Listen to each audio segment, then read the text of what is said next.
¿Tienes preguntas sobre la palabra de Dios? Biblia Abierta proporciona respuestas claras a las preguntas más comunes que surgen al estudiar la Biblia. Aquí comienza Biblia Abierta. Saludos.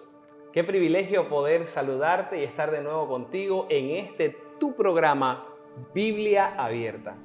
Un espacio donde podemos abrir la palabra de Dios y descubrir las verdades de tu vida a la luz de la Biblia. Soy Fran Arias y me acompaña nuestra amiga Britney, que está muy contenta de saludarles. Sí, así mismo es. Ya estamos en nuestro programa número 6. Gracias por acompañarnos. Recordemos que nuestro material de estudio es Biblia Abierta, 101 respuestas para nuestras interrogantes. Quédate con nosotros porque ya comienza Biblia Abierta. Y recuerda que siempre hay tiempo para estudiar una página más de su palabra. Biblia Abierta. El pecado separó a Adán y a Eva de la fuente de vida. Esto debió causar su muerte de inmediato, pero no fue así. ¿Acaso Dios había mentido? ¿Y lo que la serpiente había argumentado era verdad? ¿Por qué si Dios había dicho, ciertamente morirán, Adán y Eva seguían en pie? La realidad es que si nuestros padres seguían en pie, era solo porque se había hecho provisión desde antes de la fundación del mundo.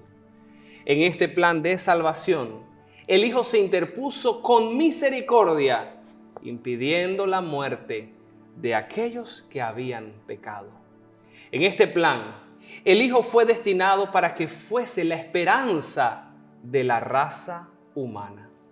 Cuando leemos la palabra de Dios, en Primera de Pedro, capítulo 1, versículo 20, el texto nos dice: Él estaba destinado desde antes de la fundación del mundo, pero ha sido manifestado en los últimos tiempos por amor de vosotros.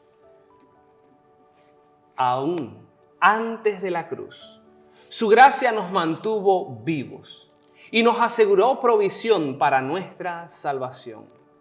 A través de una misteriosa promesa dada en Génesis capítulo 3, versículo 15, que decía: pondré enemistad entre ti y la mujer, y entre tu simiente y la simiente suya. Esta te herirá en la cabeza, y tú la herirás en el talón. Fue como se dio la primera afirmación de que al final el bien vencería al mal. ¿Y cómo lo haría? Lo haría a través de Jesús.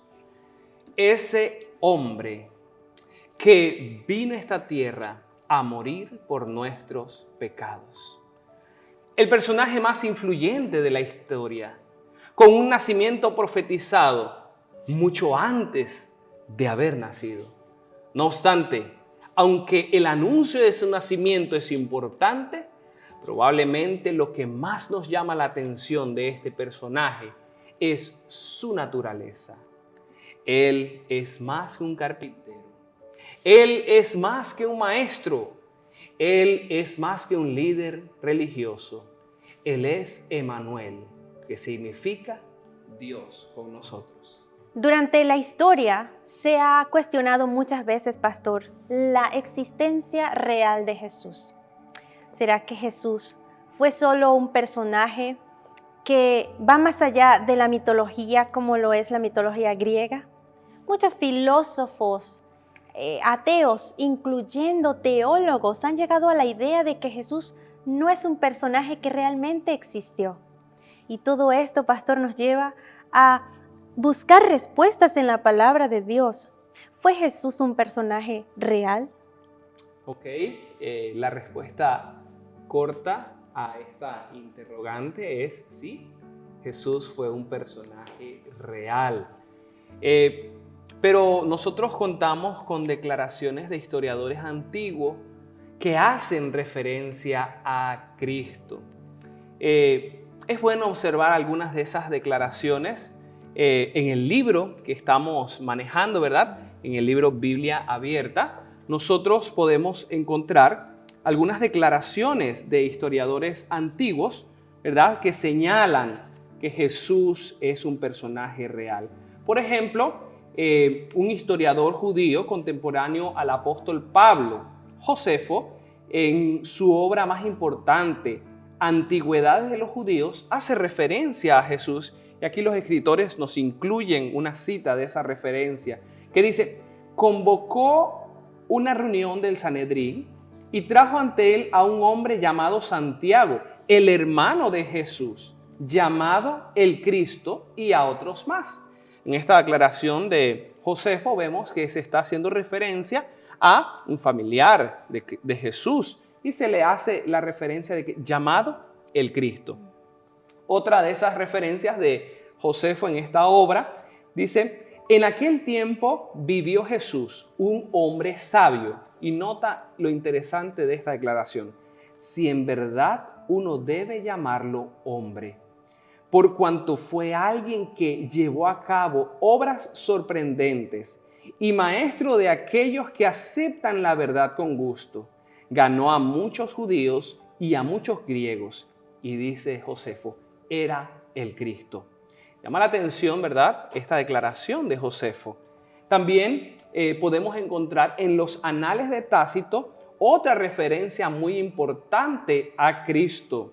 Dice de la siguiente manera: Nerón le echó la culpa e infligió las torturas más agudas a una clase odiada por sus abominaciones, llamada cristianos, por el populacho.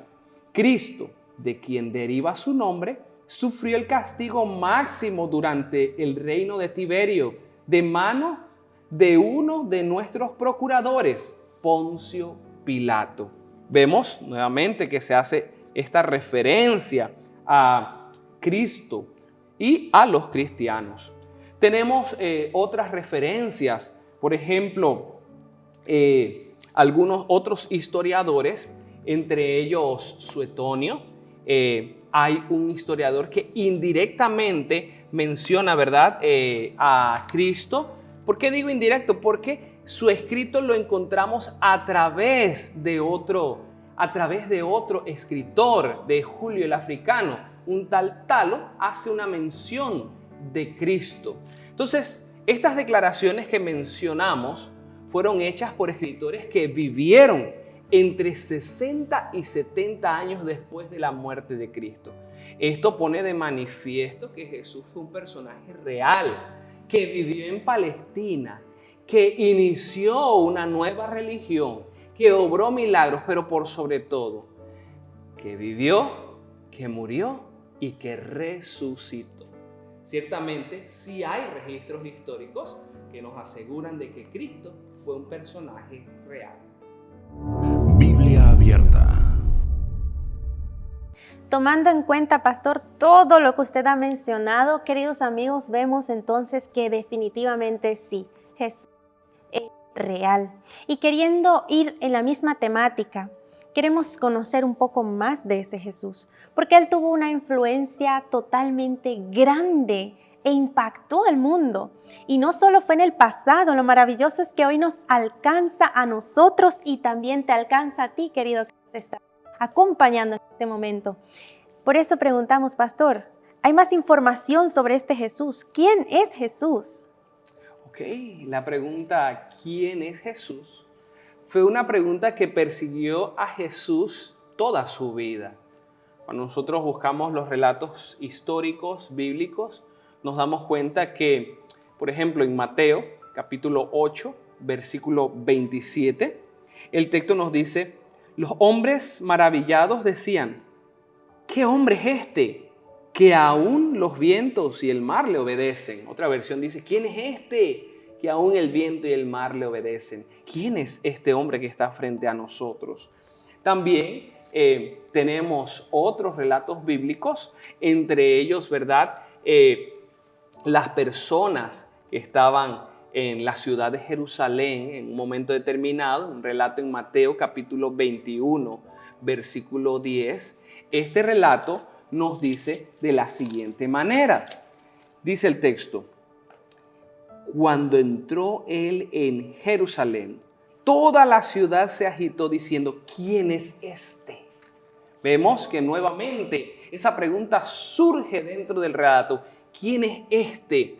¿Quién es Jesús? Y no solamente, ¿verdad?, las personas de la ciudad de Jerusalén, no solamente los discípulos, sino que también en un momento determinado los maestros de la ley se hicieron esta pregunta. Lucas capítulo 5, versículo 21 nos dice lo siguiente. Entonces los escribas y los fariseos comenzaron a pensar diciendo, ¿quién es este que habla blasfemias? ¿Quién puede perdonar pecados sino solo Dios? Entonces vemos que esta es una pregunta que durante todo el lapso de la vida de Jesús siempre surgía. ¿Quién es Jesús? ¿Quién es este que está frente a nosotros? Yo quiero que podamos responder estas preguntas reiteradas con los registros bíblicos. Y en el sentido bíblico, la palabra de Dios nos da varias respuestas. Cuando buscamos el libro de Mateo, capítulo 16, versículo 16, se hace esa pregunta. Jesús había previamente hecho esta pregunta. ¿Quién decís vosotros que soy yo? Y responde Simón Pedro y dice, tú eres el Cristo, el Hijo del Dios viviente. Así que para Pedro, Jesús era el Cristo, el Hijo del Dios viviente. Juan, en el capítulo 1 del libro de Juan, nos va a dar una descripción de lo que él considera o de quién considera que es Jesús. Juan capítulo 1, versículo 14, vamos a leer el texto y vamos a notar que dice, y el Verbo se hizo carne y habitó entre nosotros lleno de gracia y de verdad, y vimos su gloria, gloria como del unigénito del Padre. Para Juan, Jesús era el Verbo hecho carne. Cuando nosotros vamos a otros relatos bíblicos, nosotros vamos a notar un relato bíblico especial. Entre esto, hay un centurión, una persona que no era judía, era un soldado.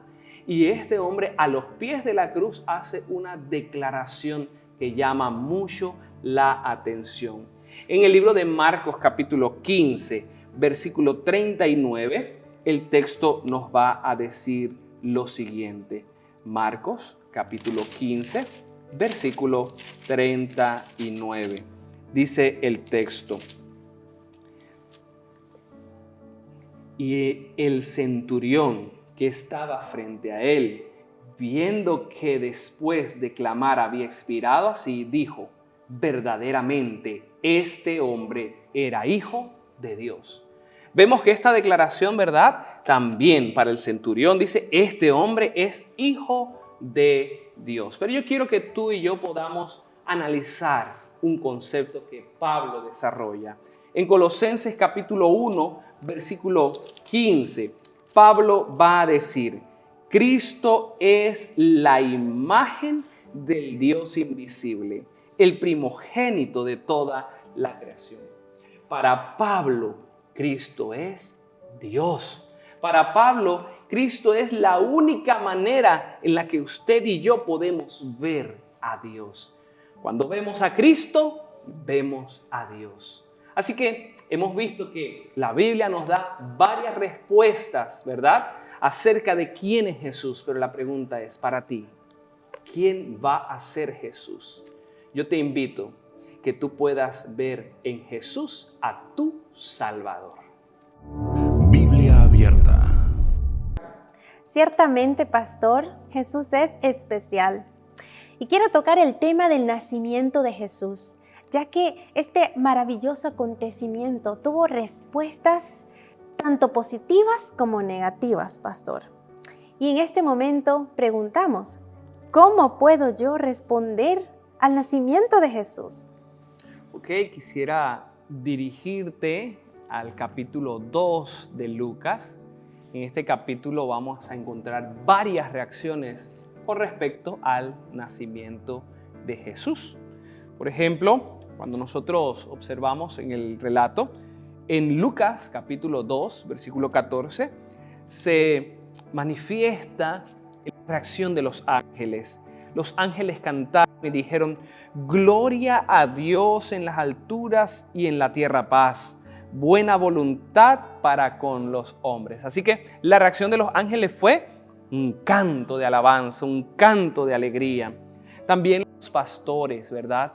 En Lucas capítulo 2, versículo 20, tuvieron una reacción. Dice el texto: los pastores se volvieron, glorificando y alabando a Dios por todas las cosas que habían oído y visto, como se les había dicho.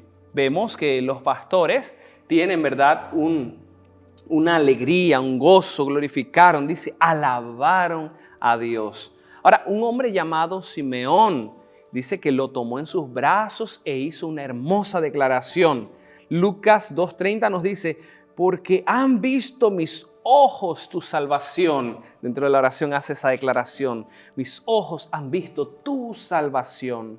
También una dama llamada Ana hizo una declaración. En Lucas 2:38 ella dice: esta, presentándose en la misma hora, daba gracias a Dios y hablaba del niño a todos los que esperaban la redención en Jerusalén. La reacción de Ana fue, ¿verdad?, que salió a predicar, a dar esta buena noticia. Pero yo quiero llamar tu atención a un relato que no se encuentra en Lucas, sino que lo vamos a encontrar en Mateo. En Mateo capítulo 2, versículo 11, vamos a encontrar el relato de los sabios del Oriente. ¿Y cuál fue la reacción de los sabios del Oriente al encontrarse con ese niño Jesús que estaba ahí, ¿verdad?, en un pesebre? Lucas 2:11 nos dice que al entrar en la casa, vieron al niño con María, su madre, y postrándose lo adoraron. Luego abrieron sus tesoros, le ofrecieron presentes: oro, incienso y mirra. Vemos que la actitud de los sabios del Oriente fue dirigida en dos acciones. ¿Cuáles fueron estas dos acciones? Dice que número 1, lo adoraron. Y lo segundo que hicieron fue que ofrecieron de lo mejor que tenían. Y creo, querido amigo, que esta es la actitud que tú y yo podemos tomar también. Al encontrarnos con Jesús, somos llamados a adorarle, pero también somos llamados a darle lo mejor que tenemos. Tú estarás preguntando: pastor, ¿y qué es lo mejor que yo tengo? Pastor, se está refiriendo a dinero, se está refiriendo a casa, se está refiriendo a un carro, ¿qué es lo mejor que yo tengo? No, lo mejor que tú tienes es tu vida. Así que al encontrarte con Jesús, adórale y ofrécele tu vida. Esa debe ser la reacción que debemos tener con respecto al nacimiento de Jesús. Biblia abierta. Pastor, ahora quiero que nos dirijamos hacia María, la madre de Jesús, la mujer más privilegiada en todo el mundo. Esta mujer cargó en su vientre a Jesús, el Salvador del mundo. ¿Qué enseñanzas nos da María, pastor, acerca de la identidad de Jesús? Ok, ciertamente, ¿verdad? María, una dama muy privilegiada, ella tuvo muchas evidencias de la identidad de Jesús. Pero antes de eso yo quiero dirigir nuestro pensamiento a lo que habíamos hablado hace un momento. Cuando nosotros observamos la actitud de los sabios, la adoración que ofrecen los sabios es hacia el niño Jesús, no hacia María. Y María nunca reclamó adoración hacia ella. Pero, ¿qué identidad o qué evidencias tuvo de la identidad María de Jesús? Bueno, al nacer el niño, también con el anuncio de la muerte de su hijo, y también en el relato del templo, durante el ministerio de Jesús y a los pies de la cruz. En todo este tiempo, María fue madurando su entendimiento de la identidad de Jesús. En su nacimiento sobrenatural, María tuvo evidencia de que el niño que llevaba en su vientre era un niño completamente distinto. En Lucas capítulo 1, versículo 35, el relato bíblico nos dice: respondiendo el ángel le dijo: el Espíritu Santo vendrá sobre ti y el poder del Altísimo te cubrirá con su nombre, por lo cual también el santo ser que va a nacer será llamado Hijo de Dios. Vemos acá que desde su nacimiento, con estas palabras, se le hace saber a la madre de Jesús que su hijo tendría características completamente especiales. También María recibió muy temprano, en los primeros días de Jesús, algunas noticias no tan agradables, misteriosas para cualquier madre y dolorosas para cualquier madre. Cuando nosotros leemos Lucas capítulo 2, versículos 34 y 35, dice en el relato: los bendijo Simeón y dijo a su madre María: este está puesto para caída y para levantamiento de muchos en Israel, y para señal que será contradicha, y una espada traspasará tu misma alma, para que sean revelados los pensamientos de muchos corazones. Vemos que hay una profecía, hay una declaración misteriosa, y María conservaba eso en su corazón, y todas estas declaraciones le hacían entender que el niño que estaba criando, que estaba cuidando, que era su hijo, ese niño era especial. Pero también cuando nosotros leemos los textos bíblicos, nos damos cuenta de que muy temprano en la vida de Jesús, a sus 12 años, ya Jesús, ¿verdad?, iba formando su identidad, y María iba también madurando la identidad que ella tenía, el concepto de quién era el niño que ella estaba, ¿verdad?, que era su hijo. Cuando nosotros leemos Lucas capítulo 2, versículo 49 al 50, el texto, después de que María y José han avanzado, ¿verdad?, habían salido del templo, habían avanzado hacia su hogar, se dan cuenta que Jesús no estaba con ellos y ellos regresan. Y cuando regresan le hacen un reclamo a Jesús de 12 años y entonces Él les dice: ¿por qué me buscáis? ¿No sabíais que en los negocios de mi Padre me es necesario estar? Pero ellos no entendieron lo que Él les dijo. Vemos que hay un desarrollo de entendimiento de la identidad que María, el concepto que tenía de Jesús.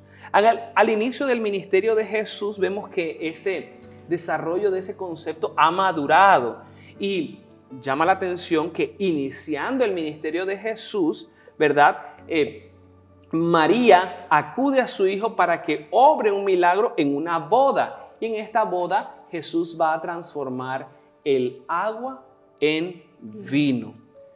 Pero yo creo que si debemos hablar de la identidad que María tenía acerca de su hijo, la mejor manera de descubrir ese concepto es a los pies de la cruz. Y tú me dirás: pastor, ¿qué dijo María a los pies de la cruz? Porque cuando vamos a la palabra de Dios nos damos cuenta que María a los pies de la cruz no dijo nada. Pero yo quiero que tú entiendas algo. Ese silencio habla más que cualquier palabra que María hubiese podido haber dicho. Porque a los pies de la cruz tenemos a una madre judía viendo a su hijo agonizar y sufrir, pero ella guarda silencio.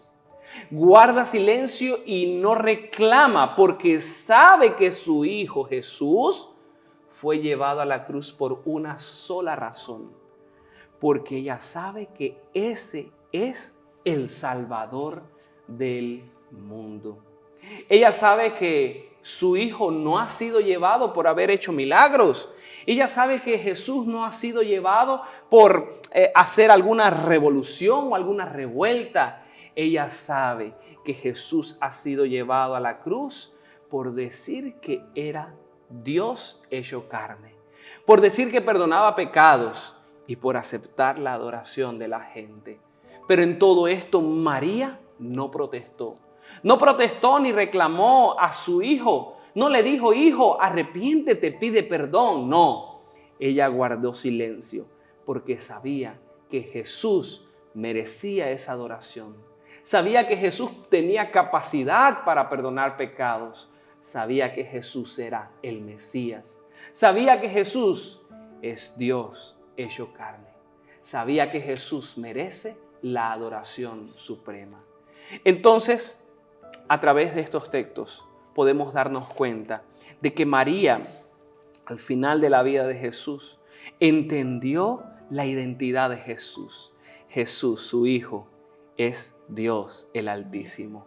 Jesús, su Hijo, es el Mesías. Jesús, su Hijo, era el Salvador del mundo. Biblia abierta.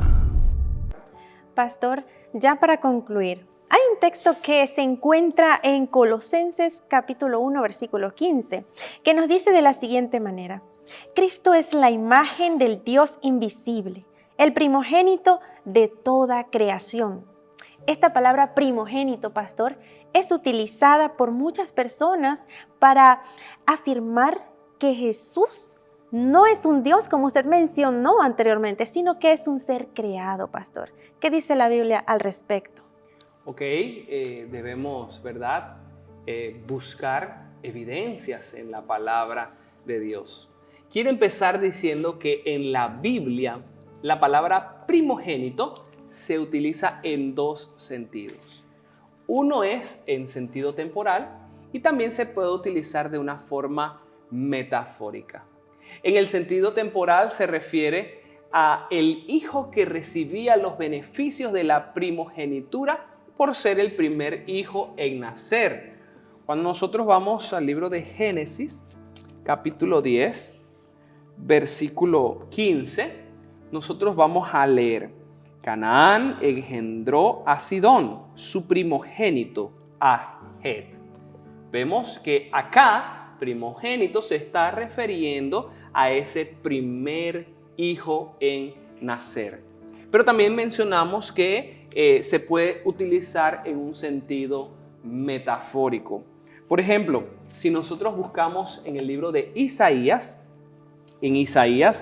en el capítulo 41, en el versículo 30, en el capítulo 14, versículo 30, nosotros vamos a leer: los primogénitos de los pobres serán apacentados y los necesitados se acostarán confiados.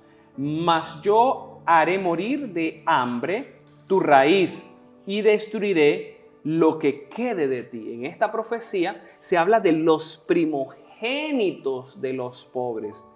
Obviamente no se está hablando de la primera persona que nació y fue pobre, sino que se está hablando de los más pobres. Así que en este sentido vemos que la palabra primogénito, en el sentido metafórico, se refiere a aquella persona o aquel grupo de personas que recibe un favor especial o el hecho de destacar entre los demás. En este sentido es el que se refiere Isaías 14:30. Cuando nosotros observamos Colosenses capítulo 1, versículo 15, debemos hacer la pregunta: ¿en qué sentido se está utilizando la palabra primogénito en este texto? Yo quiero que nosotros leamos nuevamente el texto. En Colosenses capítulo 1, versículo 15, dice el texto: Cristo es la imagen del Dios invisible, el primogénito de toda creación. Debemos, para poder comprender esto, de qué manera se está utilizando este texto en este pasaje, ¿verdad? Esta palabra en este pasaje, debemos buscar otras referencias de Pablo en la palabra de Dios. ¿Cuál era el concepto? ¿Será que Pablo creía que Jesús era un ser creado? ¿Será que Pablo creía que Jesús era un semidios? Bueno, Cuando nosotros buscamos Romanos capítulo 9, versículo 5, en Romanos capítulo 9, versículo 5, nosotros vamos a leer lo siguiente. A ellos también pertenecen los patriarcas, de los cuales según la carne vino Cristo, el cual es Dios sobre todas las cosas, bendito por los siglos. Amén. Vemos que acá Pablo está hablando de Cristo y lo identifica con Dios sobre todas las cosas.